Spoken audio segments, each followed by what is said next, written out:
to open the stargate portal, they were talking about this stone called a K2 megalith. So the K2 megalith is a massive crystal about this big, and it's underneath one of the tunnels in Bosnia leading up to the Pyramid of the Sun.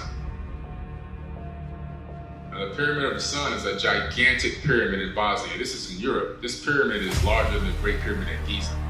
Now, this K2 megalith crystal that was in there, it had writing on it. The writing said, "We must stand in defense." Okay, we must stand and fight, basically, they're saying, until we can open this portal. So there was a war going on. That dates back to the Pyramid War, the last Pyramid War that decimated Mohenjo-Daro in the Indus Valley, that decimated the entire Giza Plateau and turned it into a desert. Are there good aliens and bad aliens, good from what you aliens know? and bad aliens and all kinds of ways and reasons for interacting with us. You know, there's a misconception here. People think that our space brothers would bring us good things. The EBEs are so advanced, they're at least 500 million years advanced from us, and probably more. Now, can they exist among us? It's my understanding they can only last about 20 minutes in this air. Anuradhapura, one of Sri Lanka's most significant historical cities, was the capital of an ancient empire that ruled the region for over 1,000 years. Known as the Land of Kings, it was a center of Sri Lankan culture and home to magnificent Buddhist monuments. Among its ruins is the 40-acre Ranmasu Uyana, or Golden Fish Park, a royal garden with lush pathways, pools, and engraved illustrations. However, the most intriguing feature of this park is not a monument, but an enigmatic carving known as Sakwala Chakraya, or the universe cycle, which remains one of the most mysterious ancient artifacts not only in Sri Lanka, but globally. So what is Sakwala Chakraya? Who built it and why? We'll break it down and uncover Sakwala Chakraya's hidden secrets. Sakwala Chakraya is a 6-foot wide carving made up of 7 concentric circles, divided by vertical and horizontal lines, filled with crossed circles and other symbols. The outer ring depicts various marine animals. Despite its intricate design, archaeologists and historians are baffled by its origins and purpose. It stands out among the other carvings in Anuradhapura, as it bears no resemblance to traditional Buddhist iconography found elsewhere in Sri Lanka or the world. This anomaly has left experts wondering how it came to exist in a city filled with monuments from the Anuradhapura Empire, which began in 377 BCE. What makes Sakwala Chakraya even more puzzling is that it is absent from historical records meticulously kept by the Anuradhapura Empire and Buddhist monasteries. These records provide detailed accounts of the empire's architecture, religious practices, and daily life, yet they do not mention the creation, function, or even existence of Sakwala Chakraya. Some scientists have speculated that the carving could be up to 6,500 years old, possibly making it one of the world's oldest. One of the earliest studies on Sakwala Chakraya was conducted by British archaeologist H.C.P. Bell in 1911. Bell theorized that the carving represented Buddhist notions of the universe, describing its concentric circles and surrounding symbols as representations of cosmic elements. However, this explanation fell apart when researchers noted that the carving's design did not match any known Buddhist universe depictions, which prompted further speculation. Some suggested that Sakwala Chakraya might be a blueprint for a technical project, like an irrigation system or a place for discussion, as indicated by the 4 seats carved into the rock nearby. Recent interpretations of Sakwala Chakraya propose that the carving resembles modern electrical diagrams. The concentric circles may represent electromagnetic waves, while symbols resembling satellite antennas and circuit components have sparked theories that the carving could be an ancient electrical blueprint. Though these ideas may seem far-fetched, they have gained attention due to the remarkable resemblance between the carving's symbols and modern technical diagrams. Additionally, the possibility of ancient civilizations using electricity is not entirely dismissed by some researchers, though it remains speculative. Even more extraordinary are local legends, which claim Sakwala Chakraya is a stargate, a portal to other parts of the universe. According to Sri Lankan epics, This stargate allowed gods to travel between Earth and distant cosmic destinations. Many people believe that the carving holds a secret code that, when activated, could open the stargate. Some tantric Buddhist monks still meditate in front of the carving, hoping to unlock its potential. Although this theory is dismissed by mainstream science, paranormal researcher Praveen Mohan added to the mystery in 2019 when he detected unusual energy emissions from the carving using an EMF detector. Further investigations of Anuradhapura reveal that its ancient builders possessed remarkable astronomical knowledge. A study in 1996 by researcher Mihindukula Surya, Susantha Fernando, found that 3 of the city's main stupas were aligned with 3 stars in the Orion constellation. This astronomical precision extended beyond the stupas. Archaeologists discovered that Ranmasu Uyana, the park where Sakwala Chakraya sits, served as an astronomical calendar. Stone structures in the park were designed to track the positions of the sun and stars, marking the solar year and predicting important astronomical events. The question remains, how did Anuradhapura's ancient builders acquire such advanced knowledge? Their expertise wasn't limited to astronomy. The Anuradhapura region is also famous for its engineering marvels, including an advanced hydraulic system that provided water for agriculture, drinking, and royal gardens. This system, consisting of interconnected reservoirs, canals, and modern-style valve pits, is still considered a model for modern water management. With Sri Lanka facing the effects of climate change, researchers are looking to this ancient hydraulic system for solutions to current water management issues. During the empire's prominence from 377 BCE to 1017 CE, Anuradhapura became a hub of world knowledge, attracting scholars from as far as China and Kashmir. Visitors came to study texts and receive guidance from sages on subjects like science, engineering, agriculture, and philosophy. Interestingly, archaeological evidence suggests that a thriving settlement existed in Anuradhapura centuries before the empire officially began. This raises questions about the origins of this advanced civilization and how it acquired such profound knowledge. One possible clue lies in the great South Asian epic, the Ramayana. Composed between the 8th century BCE and the 3rd century CE, it tells the story of the Indian prince Rama and his battle with the evil king Ravana of Lanka. While Ravana is portrayed as the antagonist in the Ramayana, Sri Lankan sources view him differently, as an extraordinary leader of an advanced civilization. Ravana was said to be a scholar, inventor, and legendary scientist who wrote about medicine and astrology. According to legend, he possessed advanced technologies, including the Pushpaka Vimana, a flying machine described as a chariot resembling a bright cloud in the sky. Ravana's reign is said to have been one of great prosperity, with tales of even the poorest households eating from golden pots. For Sri Lankans, Ravana is not a mythical figure, but a real king who ruled thousands of years ago, around 7,000 years before the present day, according to the Ramayana. This raises the question, how could Ravana have had access to advanced technologies like flying machines, cures for diseases, and astronomical knowledge far ahead of his time? Some believe that the answers to these questions can be found at the incredible archaeological sites around Anuradhapura. One of the most famous of these is Sigiriya, a fortress built atop a 600-foot column of rock, located about 45 miles from Anuradhapura. Sigiriya was a marvel of ancient engineering, complete with a palace, landscaped gardens, and a massive pool. Archaeologists believe the fortress was in use at least 1,500 years ago, but the scale of the construction still baffles researchers. The builders of Sigiriya are said to have moved over 3 million bricks to the top of the rock, which seems impossible without modern technology. Additionally, the 90-foot-long water tank atop the rock was carved out of solid granite, and despite droughts or heavy rains, it never dries up or overflows. This engineering feat has baffled scientists, leading some to speculate about how the ancient builders could have achieved such precision with primitive tools. According to ancient Sri Lankan sources, Sigiriya was built by the gods as an impregnable fortress for King Ravana. In 1907, archaeologists discovered a massive picture gallery of paintings in the caves around Sigiriya.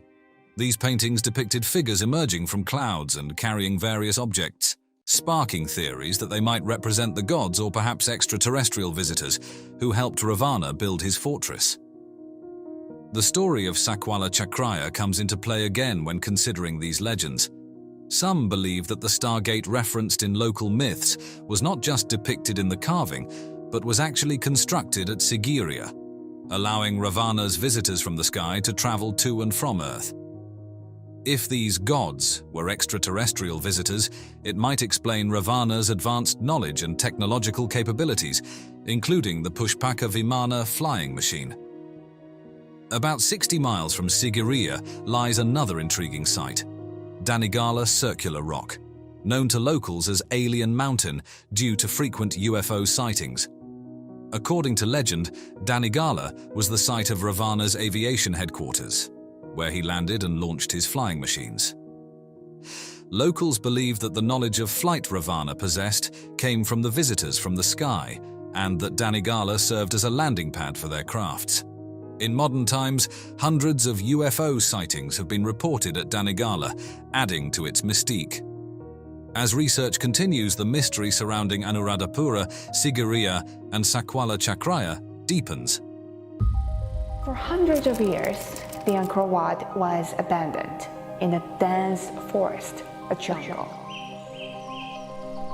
The scale of the ancient remains of Angkor Wat are 500 times larger than the pyramids. It is more difficult to construct the remains of Angkor Wat than to construct Los Angeles of the United States again.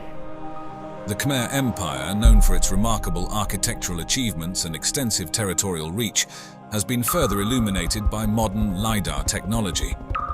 This advanced tool has allowed archaeologists to peer beneath the dense jungle canopy, uncovering hidden aspects of this ancient civilization. And that is the center of the Khmer Empire, right there. That's the area that we're going to be looking at.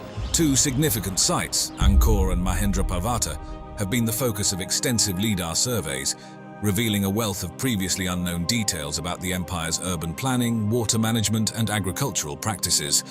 The Khmer Empire, particularly its epicenter at Angkor, has long been renowned for its architectural grandeur and sophisticated infrastructure.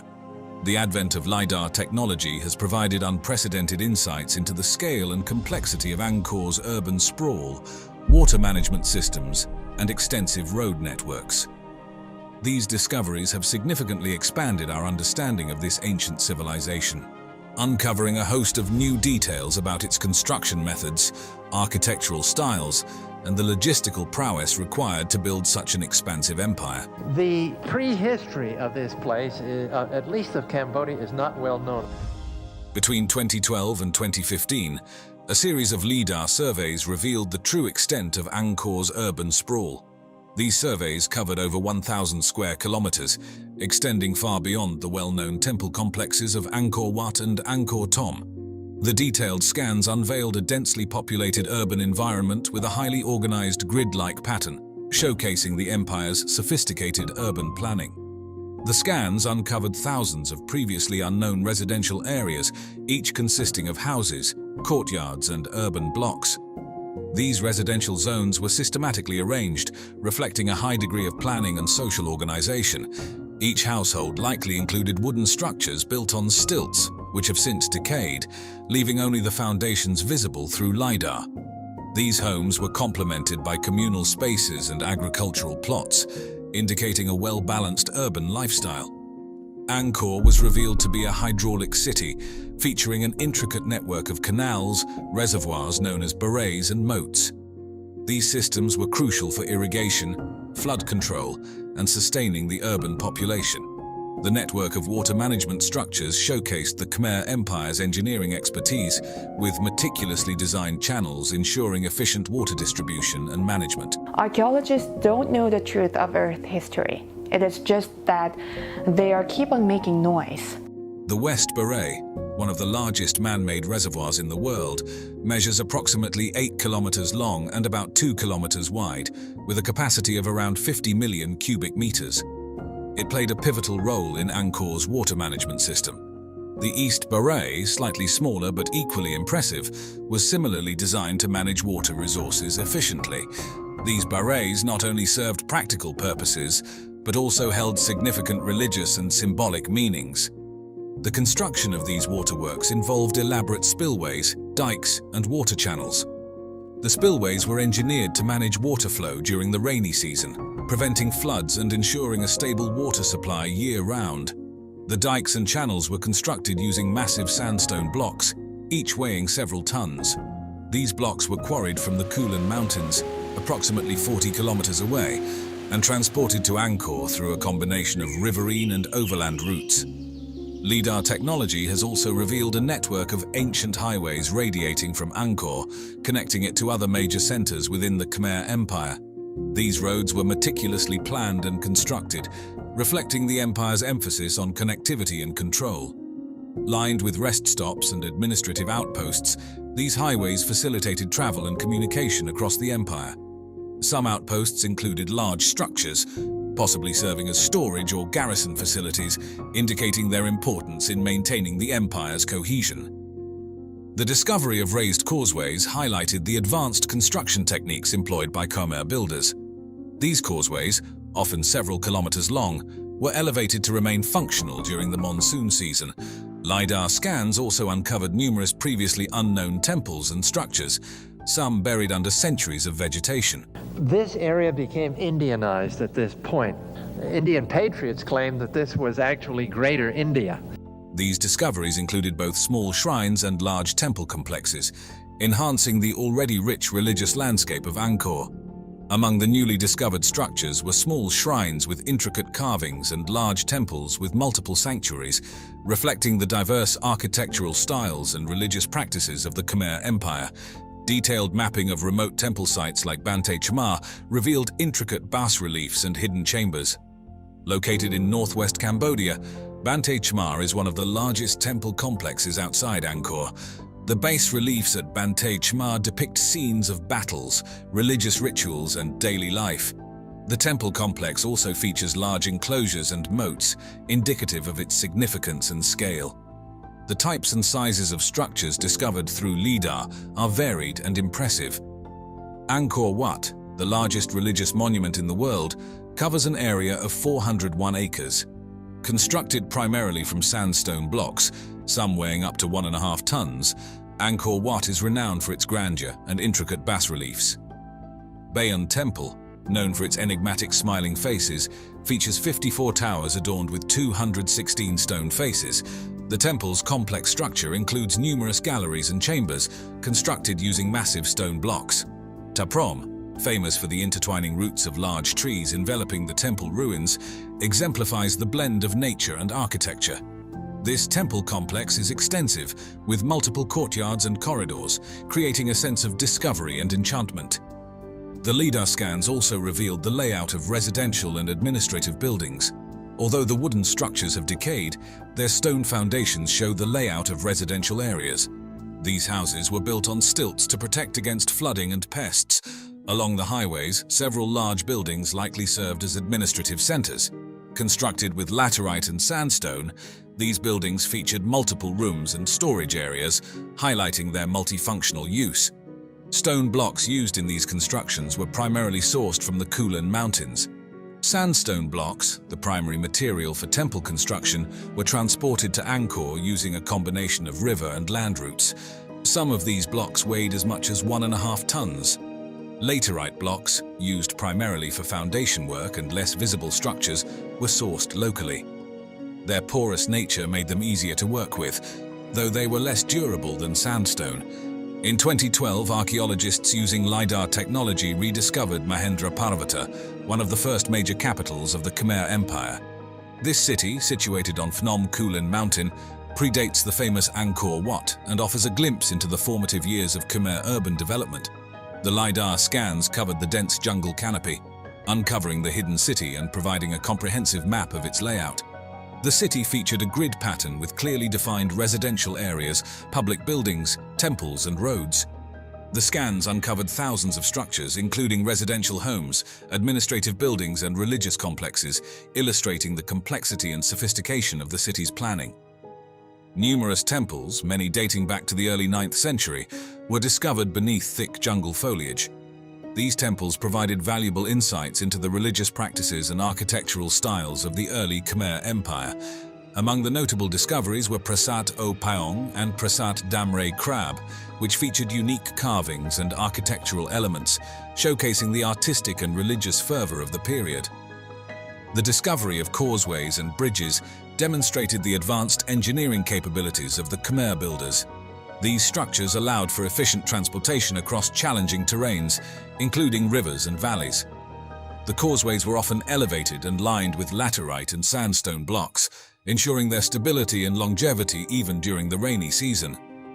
The LiDAR scans revealed large-scale agricultural terraces on the slopes of Phnom Kulen Mountain. These terraces were used for rice cultivation and other crops, demonstrating sophisticated agricultural techniques that supported a large population. The terraces were meticulously constructed to manage water flow and prevent soil erosion, indicating a deep understanding of agronomy and environmental management.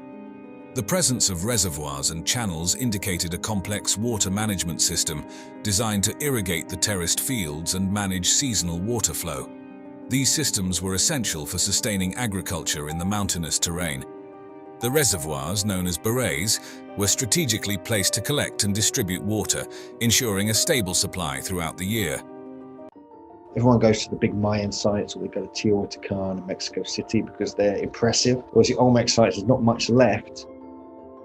I've been to these sites several times now, all of them. We've been to pretty much every known Olmec site there is. But the Olmecs, really, they're characterized by the megalithic stone heads. Very unusual features that appear to be native Mexican, Native American. The ancient Olmec civilization, often considered the mother culture of Mesoamerica, was a mystery hidden beneath the jungles of southern Mexico for centuries. The discovery of this mysterious civilization began in the 19th century, when European explorers and archaeologists started to uncover the remnants of a once great society that predated the Maya and the Aztecs by hundreds of years. The first significant discovery attributed to the Olmecs occurred in 1862, when a colossal stone head was found near the town of Tres Zapotes in the Mexican state of Veracruz. José Melgar Serrano, a Mexican archaeologist, was the first to document this find. At the time, the discovery of the colossal head was puzzling and inexplicable. Melgar was struck by the head's unusual features, which he described as having Ethiopian traits. This observation led to early speculations about the origins of the civilization responsible for the head, and some even suggested connections to Africa or Asia, long before the Olmecs were understood in their own right. The mysterious nature of the discovery was further compounded by the lack of context. The head, standing over 6 feet tall and weighing several tons, was unlike anything else found in the region. It wasn't until the early 20th century that further discoveries began to shed light on the civilization responsible for these colossal sculptures. In the 1920s and 1930s, archaeological investigations led by pioneers like Franz Blum and Matthew Stirling provided more substantial evidence of the Olmec civilization. Stirling, an American archaeologist, conducted extensive excavations in the Gulf Coast region, where he uncovered more colossal heads, as well as other monumental sculptures and artifacts. These findings were concentrated in 3 main sites: San Lorenzo, La Venta, and Tres Zapotes, which are now recognized as major Olmec centers. The size and scale of the structures discovered during these excavations were astonishing. The colossal stone heads, which are perhaps the most iconic artifacts of the Olmecs, range in height from 1.5 meters to over 3 meters and can weigh up to 40 tons. To put this into perspective, a single stone head can be as heavy as 10 African elephants combined. These sculptures were carved from basalt, a volcanic rock that was transported from quarries located over 60 miles away from the sites where the heads were found. The discovery of the Olmec civilization was shrouded in mystery from the beginning. The colossal heads, with their distinctive facial features and helmet-like headdresses, sparked intense curiosity and debate among scholars. Who were these people? What was the purpose of these massive sculptures? How did they transport such enormous stones without the use of the wheel or draft animals? One of the most interesting aspects of the Olmec heads is the precision and skill with which they were carved. Despite their immense size, the heads are remarkably detailed, with intricate facial expressions, realistic features, and a sense of individuality that suggests they may represent specific rulers or important figures in Olmec society. The helmets worn by the figures have led some to speculate that they might have been warriors, ballplayers, or even deities. The question of how the Olmecs transported these massive stones remains one of the great mysteries of Mesoamerican archaeology. The basalt used for the heads was quarried from the Tuxtla Mountains, located dozens of miles from the Olmec centers. Moving these stones would have required an incredible amount of labor and ingenuity. Some theories suggest that the Olmecs used a combination of rolling logs, sledges, and manpower to move the stones, while others propose that they may have used waterways to transport the stones by raft. However, the exact methods remain unknown, adding to the allure and mystery of the Olmec civilization. The age of the Olmec stone heads and other structures has been determined primarily through radiocarbon dating of the surrounding archaeological layers and the analysis of the stylistic features of the artifacts. The oldest known Olmec sites, such as San Lorenzo, date back to around 1200 BCE, with some structures possibly even older. The Laventa site, another major Olmec center, reached its peak around 900 to 400 BCE. This places the Olmecs as one of the earliest complex societies in Mesoamerica, predating the Maya by several centuries. To establish the age of the stone heads and other structures, archaeologists examined the stratigraphy of the sites where they were found. By analyzing the layers of earth and the artifacts contained within them, they were able to estimate the time periods during which these objects were created. Additionally, radiocarbon dating of organic materials found near the sculptures has provided more precise dates, confirming the Olmecs as an ancient civilization with roots deep in the pre-classic period of Mesoamerican history. One of the most intriguing theories about the Olmec civilization relates to their role as the progenitors of later Mesoamerican cultures. The Olmecs are often called the mother culture of Mesoamerica because they appear to have laid the foundations for many cultural and religious practices that were later adopted and adapted by the Maya, Aztecs, and other civilizations. This includes the development of the long count calendar, the concept of zero, and the Mesoamerican ball game, all of which have been linked to the Olmecs. A particularly interesting theory suggests that the Olmec civilization may have been highly stratified, with a powerful elite class that controlled large numbers of laborers. This elite would have been responsible for commissioning the colossal heads and other monumental works, using their power and influence to marshal the resources and manpower necessary for such endeavors. The heads, in this view, could have been portraits of these elite rulers, intended to immortalize their power and legacy. Another theory posits that the Olmec heads might have served a religious or ceremonial function. The Olmecs practiced a form of shamanism, and it is possible that the heads were created as offerings to the gods or as markers of sacred spaces. Some scholars have suggested that the heads were placed at the entrances to important ceremonial sites, serving as guardians or representations of the gods themselves. The decline of the Olmec civilization remains one of the most enduring mysteries in the study of ancient Mesoamerica. By around 400 BCE, the major Olmec centers of San Lorenzo and Laventa had been abandoned, and the once thriving civilization had all but disappeared.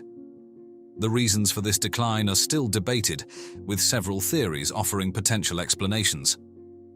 One theory suggests that environmental changes played a significant role in the Olmec's decline. Archaeological evidence indicates that the Olmec heartland experienced significant changes in climate and hydrology during the later part of their civilization. Rivers that once provided abundant water and fertile land may have changed course or dried up, leading to crop failures and shortages. This environmental stress could have caused social unrest and ultimately led to the collapse of Olmec society. Another theory points to internal conflict as a possible cause of the Olmec decline. As with many ancient civilizations, power struggles among the elite may have weakened the political structure, leading to the fragmentation of the society. The destruction of major Olmec sites, such as the defacement of stone monuments and the burning of ceremonial centers, suggests that there may have been a violent end to the Olmec civilization. There are also more speculative theories that tie the Olmec decline to external forces. Some suggest that the Olmecs were invaded by other groups, possibly from the highlands of Mexico, who overthrew the ruling class and dismantled their society. Others propose that the Olmecs were part of a larger network of civilizations that experienced a simultaneous decline, leading to a broader collapse across the region. Among the more fringe theories about the Olmecs is the idea that they were somehow connected to the lost civilization of Atlantis, or that they had contact with extraterrestrial beings. These theories are not supported by mainstream archaeology, but continue to capture the imagination of those fascinated by ancient mysteries. The Atlantis connection is rooted in the idea that the Olmecs were descendants of Atlantean survivors who fled to the Americas after the destruction of their homeland. Proponents of this theory point to the advanced nature of Olmec art and architecture, as well as the mysterious disappearance of the civilization as evidence of their Atlantean origins. However, there is no concrete evidence to support this idea, and it remains a speculative and largely discredited theory. The alien connection theory suggests that the Olmecs may have been visited by extraterrestrial beings who provided them with advanced knowledge and technology. This theory is often linked to the colossal stone heads, which some believe were inspired by or created with the help of aliens. The precise craftsmanship and the logistical challenges of moving such large stones have led some to speculate that the Olmecs could not have achieved these feats without outside assistance. Again, this theory lacks scientific evidence and is generally considered a modern myth rather than a serious historical hypothesis. The discovery of the Olmec civilization was a momentous event in the history of archaeology, revealing a complex and advanced society that laid the groundwork for much of Mesoamerican culture. The colossal stoneheads, monumental architecture, and sophisticated artistic traditions of the Olmecs continue to captivate scholars and the public alike. Despite the many unanswered questions and the enduring mysteries surrounding their origins, achievements, and decline, the Olmecs remain a fascinating chapter in the story of ancient civilizations. Theories about their connection to Atlantis or extraterrestrial beings, while intriguing, serve our imagination to pursue our world's history. It's been said in many, many different cultures around the world that a lot of these structures were built at a very rapid pace. So you're talking about calculus, you're talking about geology. Yeah. I mean, how did they know how to build this? We're talking about something, in my opinion, super ancient. But these sites are all really majestic and super ancient. Today, we're diving into one of the world's most enigmatic archaeological mysteries, the Barda Valley megaliths. Nestled in the lush landscapes of central Sulawesi, these ancient stone structures have baffled experts for over a century. But this is thousands of years and it's still sitting there perfect. I bet if you fill it with water, the water wouldn't even leak out of it. Who built these colossal statues and stone jars? What secrets do they hold about a forgotten civilization? Join us as we uncover the mysterious origins and fascinating theories behind these remarkable relics. Located in the Lor Lindu National Park of central Sulawesi, Indonesia, the Barda Valley megaliths first came to the attention of the Western world through the efforts of Dutch colonialists in the early 20th century. During a 1908 Dutch military expedition, Dr. Nicolaas Adriani and Dr. Albertus Christian Cruyt documented these remarkable stone structures. Their meticulous reports and photographs marked a pivotal moment in the scholarly exploration of these ancient artifacts. Dr. Adriani and Dr. Cruyt were not merely military explorers, but also seasoned ethnologists with a keen interest in the cultures of Indonesia. Their documentation included detailed descriptions, measurements, and photographs, which were essential in preserving the initial data about the megaliths. These early records remain a valuable resource for researchers today, as many of the megaliths have since weathered and eroded. Their efforts sparked a wave of academic curiosity that has continued for over a century, although the remote location and challenging terrain of the Barda Valley have limited extensive archaeological studies. Nobody honestly knows who did the work. We simply know that it was an ancient civilization that obviously had advanced technology. The origins of the Barda Valley megaliths are shrouded in mystery. No written records or definitive oral traditions link these structures to a specific culture or time period, leaving their creators and purpose open to interpretation. This absence of concrete historical context has led to a multitude of theories, each offering a different perspective on these enigmatic stones. Determining the age of the Barda Valley megaliths has proven challenging. Some researchers estimate that the megaliths could date back as far as 2000 BCE, based on stylistic comparisons with other ancient Southeast Asian artifacts. Others argue for a more recent origin, proposing that they were created around the 14th century CE. All of these places are likely pre-cataclysmic, so at least 13,000 years old. The primary difficulty in dating these structures lies in the lack of organic material associated with them, which precludes radiocarbon dating. In the absence of direct dating methods, researchers have turned to indirect clues. For example, the weathering patterns on the stones suggest they have been exposed to the elements for many centuries. Additionally, the tools and techniques required to carve such hard stones indicate a sophisticated level of technology that was not commonly available in the region until later periods. Despite these efforts, the precise timeline of the megalith's creation remains elusive. A unique and particularly fascinating aspect of the Barda Valley megaliths is the presence of a megalith known as Lanke Bulawa.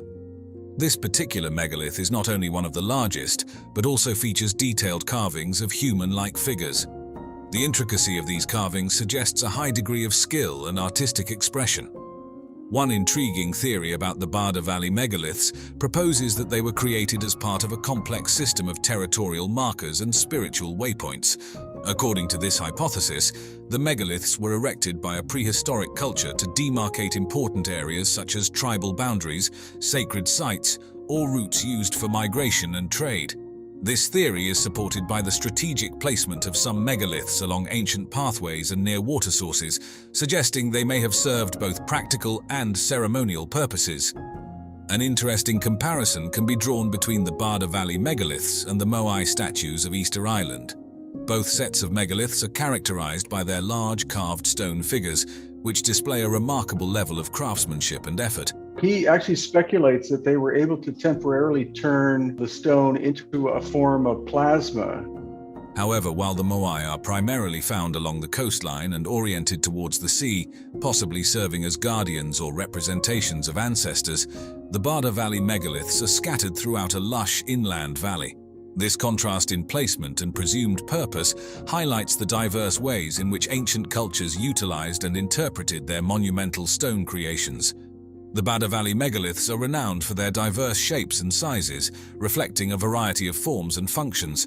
These ancient stone structures can be categorized into several types, each with its unique characteristics and presumed purposes. The craftsmanship involved in creating these megaliths indicates a high level of skill and a deep cultural significance.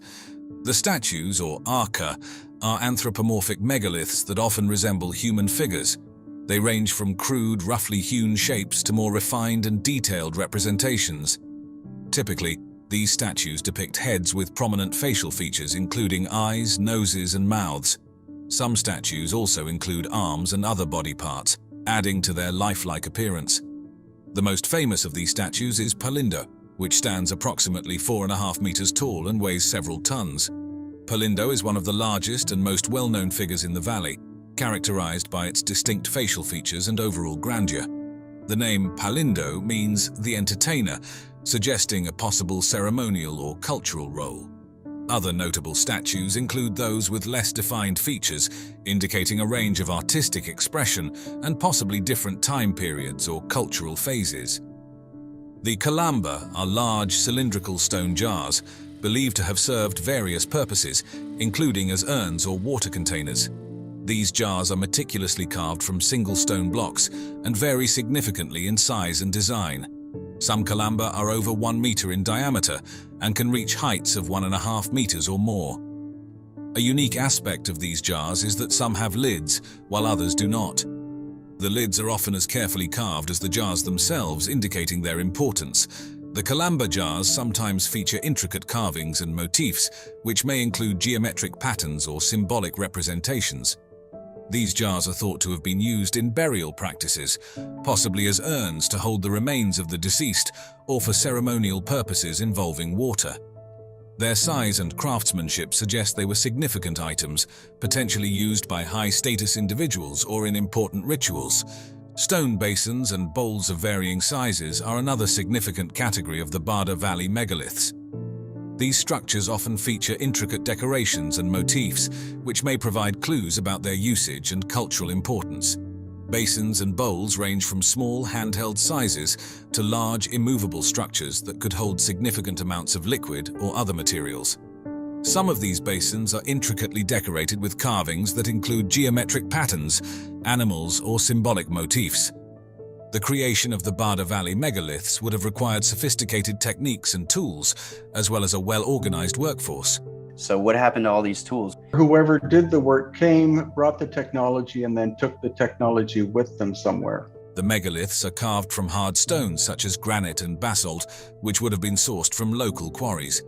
The initial quarrying process involved separating large stone blocks from bedrock, likely using a combination of chiseling, hammering, and possibly heating and cooling techniques to create fractures. Once quarried, the massive stone blocks would have needed to be transported to their final locations. This would have involved a significant logistical effort, likely utilizing wooden sledges, rollers, and possibly animal or human labor to move the stones across the valley's challenging terrain. The fine carving and finishing of the megaliths were achieved using a variety of stone tools, including chisels, hammers, and grinding stones. The precision of the carvings, especially on the harder stones, indicates the use of advanced techniques and considerable skill. Some megaliths feature intricate designs and motifs that suggest the use of finer, more specialized tools for detailed work. A unique and particularly fascinating fact about the Barda Valley megaliths is the presence of a megalith known as Lanka Bulawa. This structure is a large stone slab with a carved human figure lying prone. One interesting theory posits that the Barda Valley megaliths were part of a vast interconnected network of megalithic cultures that spanned Southeast Asia. This theory suggests that there was significant cultural exchange and communication between these ancient societies, which shared similar techniques, artistic styles, and possibly religious beliefs. The spread of megalithic structures across this region may reflect a shared heritage or influence, hinting at a much more interconnected prehistoric world than previously thought. A compelling comparison can be made between the Barda Valley megaliths and the stone carvings of the Olmec civilization in Mesoamerica. Both cultures produced large, anthropomorphic stone statues with distinct facial features, although separated by vast distances and different historical contexts. The Olmec heads, known for their detailed and expressive facial features, bear a stylistic resemblance to some of the Barda Valley statues, particularly in the emphasis on facial expression and scale. This comparison underscores the universal human inclination to create monumental art and the possibility of convergent cultural evolution in different parts of the world. Probably one of the first sites that really arrested my attention and I was like, whoa, there's something going on here, was Sacsayhuaman. Peru is one of the great centers for this incredible megalithic work that we see.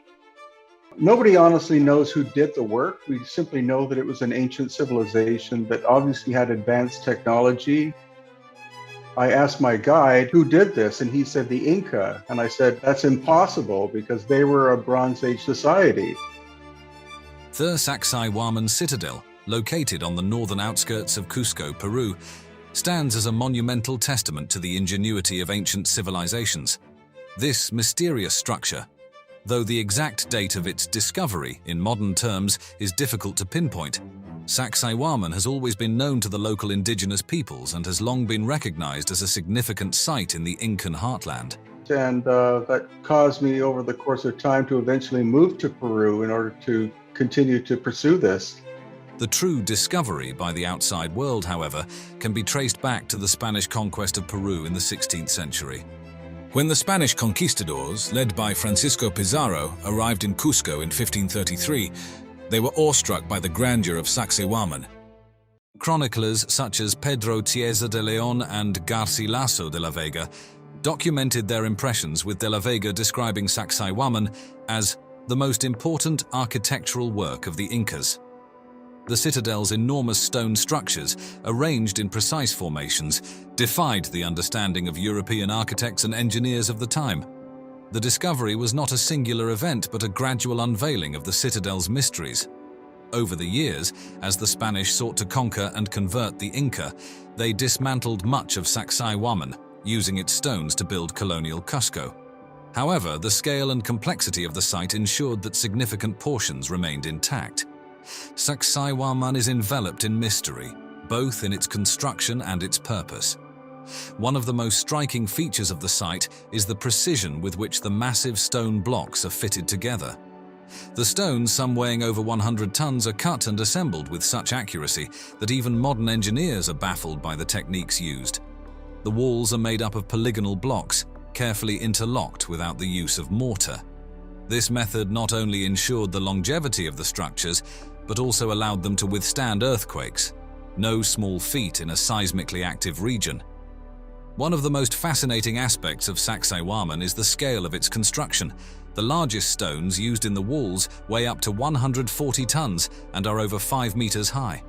To put this in perspective, these stones are heavier than the largest blocks used in the construction of the Great Pyramid of Giza, which weigh around 80 tons. Despite their immense size, these stones are fitted together with such precision that even a piece of paper cannot be inserted between them. The method by which the Inca cut and transported these stones remains one of the great unsolved mysteries of archaeology. Theories range from the use of simple tools like bronze chisels and hammers to the more controversial idea that the Inca possessed some form of advanced technology or knowledge lost to history. Another unique feature of Sacsayhuaman is its zigzagging walls, which are not only aesthetically striking, but also serve a practical purpose. These walls are believed to have been designed to absorb the impact of seismic activity, which is common in the region. The zigzag pattern also made it difficult for invaders to scale the walls, providing a strategic advantage. The question of who built Sacsayhuaman has been the subject of much debate.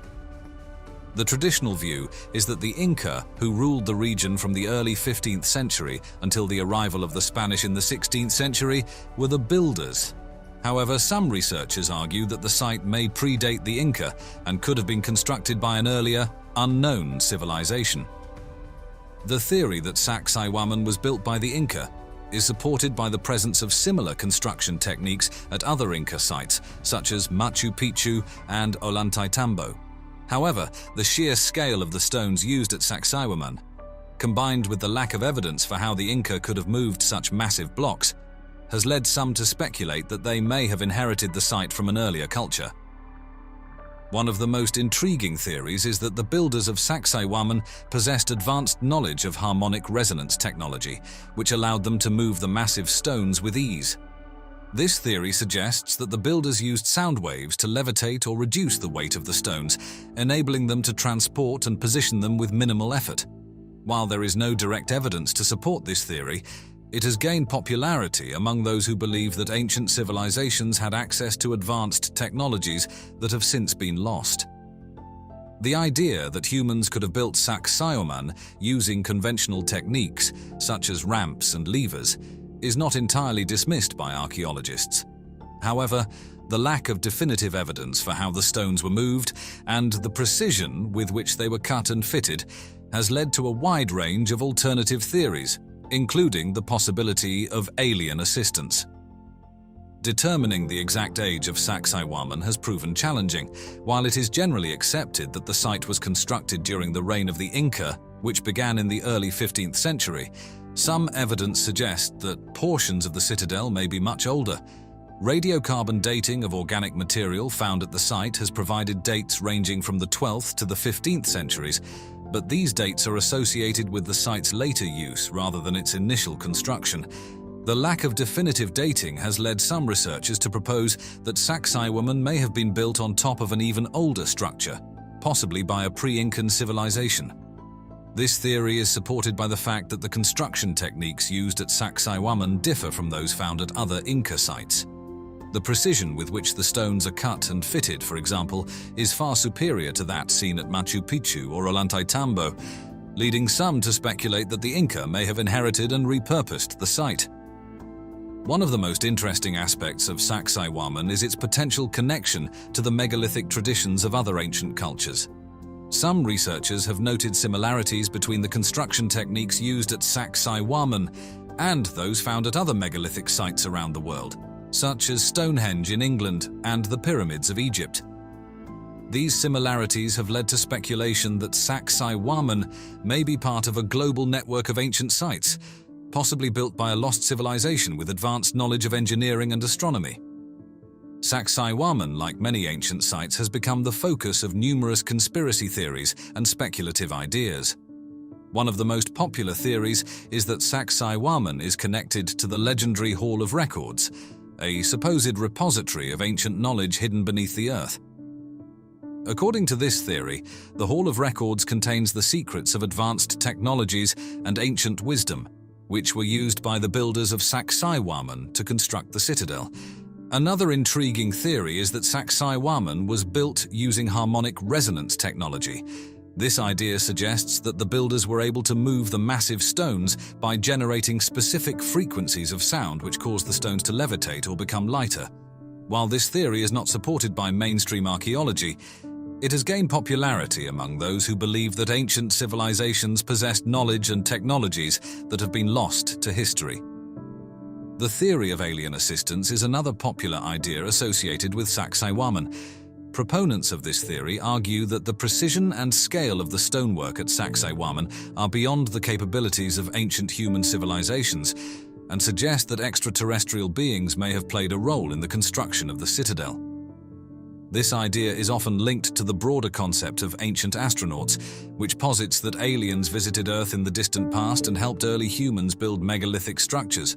One of the more fantastical theories is that Sacsayhuaman is a portal to another world or dimension. According to this idea, the citadel was constructed as a gateway that could be used to travel between different realms. Some proponents of this theory suggest that the complex alignment of the stones and the presence of underground tunnels indicate that Sacsayhuaman was designed as a multidimensional gateway.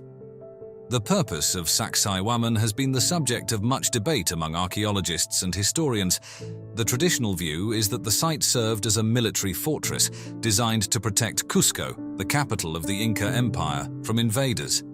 The strategic location of Sacsayhuaman overlooking the city and surrounding valley supports this theory, as does the presence of defensive features such as the zigzag walls and underground tunnels. However, some researchers believe that Sacsayhuaman may have served a more ceremonial or religious function. The alignment of the site with astronomical events, such as the solstices and equinoxes, suggests that it may have been used for ritual purposes. The presence of large open spaces within the citadel, which could have accommodated thousands of people, also supports the idea that Sacsayhuaman was a gathering place for religious ceremonies and festivals. Sacsayhuaman is not the only mysterious site in the Cusco region. Nearby, the ancient city of Machu Picchu, located approximately 70 miles northwest of Cusco, shares many similarities with Sacsayhuaman in terms of construction techniques and astronomical alignments. Machu Picchu, like Sacsayhuaman, features precisely cut stonework and structures that align with celestial events, suggesting a possible connection between the two sites. The region around Cusco is also home to several other enigmatic sites, such as the Ollantaytambo fortress and the city of Pisac. These sites, like Sacsayhuaman, feature impressive stonework and are aligned with astronomical events. The concentration of such sites in the Cusco region has led some researchers to speculate that the area may have been a center of advanced knowledge and technology in the ancient world.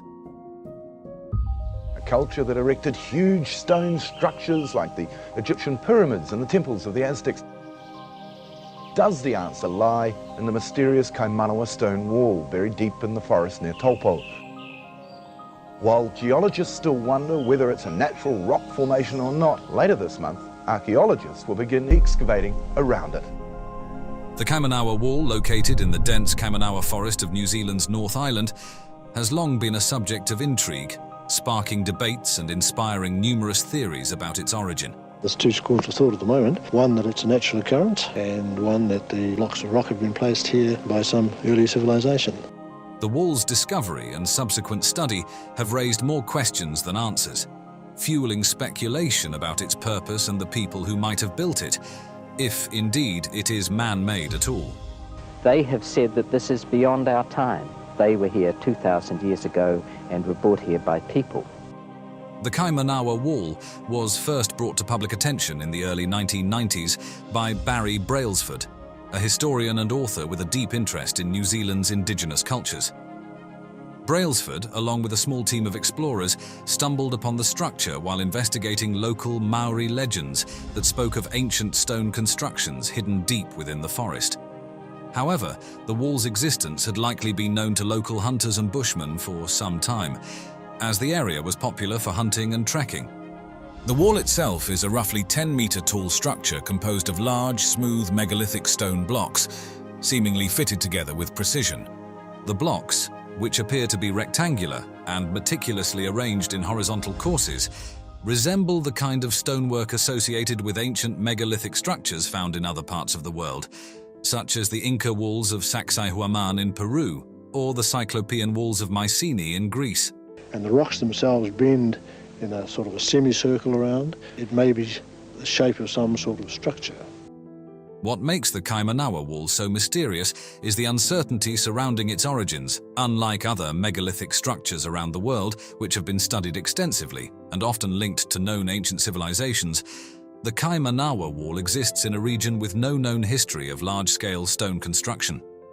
The indigenous Maori people, who have inhabited New Zealand for over 1,000 years, are not known to have built anything resembling this kind of stonework. This has led to much speculation about the wall's builders, with theories ranging from a forgotten pre-Maori civilization to natural geological formations misinterpreted as man-made. When Brailsford and his team first reported the wall, they were met with skepticism from the academic community. Many geologists and archaeologists were quick to dismiss the wall as a natural formation, arguing that the stones were simply a result of volcanic activity, with natural processes such as erosion and faulting giving the appearance of man-made construction. However, this explanation did little to quell the public's fascination with the wall, and amateur archaeologists and alternative historians began to propose more exotic theories. One of the most intriguing aspects of the Kaimanawa Wall is the precision of the stonework. The blocks are estimated to be up to 2 meters long, 1 meter high, and 1 meter deep, with some weighing several tons. The largest blocks are comparable in size to those used in the construction of Stonehenge or the Great Pyramid of Giza, leading to speculation that they could not have been moved or placed without advanced technology or the coordinated efforts of a large workforce. Despite the skepticism from some quarters, the wall's discovery has led to further exploration of the area, revealing additional stone formations that could suggest a larger, more complex structure buried beneath the forest floor. These formations include what appear to be terraces, steps, and other features that are difficult to explain through purely natural processes. Another interesting fact is the wall's orientation. The structure is aligned with the cardinal points, with its longest side facing north, which some researchers believe could indicate a deliberate design, possibly for astronomical or ceremonial purposes. This alignment, combined with the wall's scale and precision, has led to comparisons with other ancient megalithic sites around the world, further fueling theories that it could be evidence of an unknown ancient culture. The stone blocks that make up the Kaimanawa Wall are massive, with an average size of around 2 meters by 1 meter by 1 meter. Each block is estimated to weigh between 3 to 5 tons, depending on its exact dimensions and the density of the stone. To put this into perspective, the average weight of a block used in the construction of the Great Pyramid of Giza is around 2.5 tons, while the largest stones used in Stonehenge weigh up to 30 tons. This makes the Kaimanawa Wall stones relatively large compared to many other ancient constructions, particularly given the lack of evidence for large-scale stone quarrying or construction in pre-colonial New Zealand. The sheer size and weight of these stones raise significant questions about how they were moved and placed, especially in a dense forest environment with limited access to the kinds of tools and technologies typically associated with megalithic construction. A structure that would create so much controversy, a great number of theories would be created as to the very nature of its existence. The absence of any obvious quarry sites nearby also adds to the mystery, as it is unclear where the stones were sourced from or how they were transported to their current location. One of the most popular alternative theories suggests that the wall is evidence of a pre-Maori civilization that possessed advanced knowledge of stone construction. Proponents of this theory argue that the wall could be the remains of a temple, fortress, or other significant structure built by this lost civilization. However, mainstream geologists argue that the wall is a natural formation, the result of a process known as columnar jointing. This process occurs when lava cools and contracts, forming hexagonal or rectangular columns that can appear to be artificially constructed. While this explanation accounts for the wall's appearance, it does not satisfy those who point to the precision and alignment of the stones as evidence of human involvement. Determining the age of the Kaimanawa Wall has proven to be a significant challenge, primarily due to the lack of organic material associated with the structure that could be radiocarbon dated. Without direct evidence, researchers have had to rely on indirect methods such as geological dating of the surrounding rock formations and the examination of any possible weathering patterns on the stones. Some researchers have suggested that the wall could be several thousand years old, possibly predating the arrival of the Maori in New Zealand around 1,000 years ago. This theory aligns with the idea that the wall is the work of a pre-Maori civilization, although there is no direct evidence to support this claim. Others argue that the wall could be much younger, potentially the result of natural processes occurring within the last few thousand years. One of the most intriguing theories about the Kaimanawa Wall is that it was part of an ancient ceremonial or astronomical site. The wall's alignment with the cardinal points, combined with its apparent precision, has led some researchers to suggest that it could have been used for observing celestial events, such as solstices or equinoxes. This would place it in the same category as other megalithic sites around the world that are believed to have served as ancient observatories. Another theory is that the wall was part of a defensive structure, perhaps a fortress or a boundary wall used to protect a settlement or sacred site. This theory is supported by the wall's imposing height and the apparent difficulty in accessing the site, which would have made it an ideal location for a fortified structure. Some have even suggested that the wall could be a remnant of an ancient roadway or causeway, possibly used for transporting goods or people through the dense forest. This theory is based on the wall's straight, linear design, which could indicate that it was part of a larger network of roads or pathways. One of the most mysterious aspects of the Kaimanawa Wall is the lack of any similar structures in New Zealand or the wider Polynesian region. While there are numerous examples of stone construction throughout the Pacific, including the famous Moai of Easter Island and the Marae of Tahiti, none of these sites resemble the megalithic style of the Kaimanawa Wall. This has led some researchers to speculate that the wall could be evidence of a migration or cultural exchange between New Zealand and other parts of the world, possibly as far afield as South America or Southeast Asia. One particularly interesting theory suggests that the wall could be linked to the ancient legends of Mu or Lemuria, hypothetical lost continents that are said to have once existed in the Pacific Ocean. Proponents of this theory argue that the wall could be a remnant of an advanced civilization that was destroyed in a cataclysmic event, leaving only a few scattered ruins behind. Another coincidence that has fueled speculation is the similarity between the Kaimanawa Wall and certain structures in Japan, particularly the megalithic site of Yonaguni, which lies submerged off the coast of Japan. The Yonaguni structure, like the Kaimanawa Wall, is composed of large, precisely cut stone blocks arranged in a manner that suggests human involvement. Some researchers have suggested that these similarities could indicate a shared cultural or technological origin, possibly dating back to a time when sea levels were lower and these regions were more closely connected.